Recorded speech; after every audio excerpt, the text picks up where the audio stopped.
बिस्मिल्लाहिर्रहमानिर्रहीम। अस्सलाम वालेकुम व्यूअर्स। मेडिकल हब्बल मोहम्मद फ़याज़ आप लोगों की खिदमत में हाजिर है।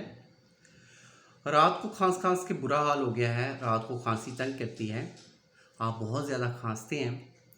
अगर तो आप 40+ हैं तो अपनी बॉडी में प्रोटीन की कमी ना होने दें। डेली 1 से 2 एग लाजमी लें, इससे भी काफ़ी अफाका होता है।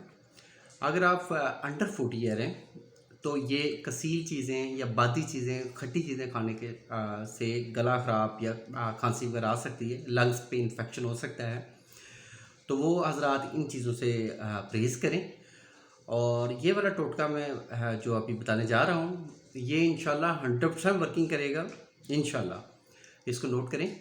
आपने मूली के जो ताज़े पत्ते हैं, हरे जो होते हैं, सब्ज़ पत्ते होते हैं मूली के, वो वाले पत्ते, खांसी रात को तंग कर रही है, आप डिस्टर्ब हो रहे हैं, नींद नहीं आ रही, तो मूली के पत्ते चबा लें।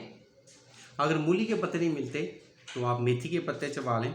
इंशाल्लाह फौरी अफाका देगा, फौरी अफाका देगा।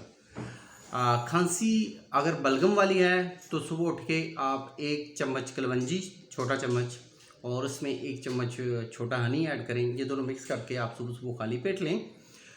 खांसी अगर खुश्क है तो अमरूद का इस्तेमाल करें, और खुश्क चीज़ों का इस्तेमाल ना करें, गोश्त का इस्तेमाल मत करें। और उसके साथ साथ आप चहलकदमी लाजमी करें, वॉक लाजमी करें। अल्लाह आपका हामी नासिर हो। शुक्रिया, जज़ाकल्लाह। अल्लाह हाफ़िज़।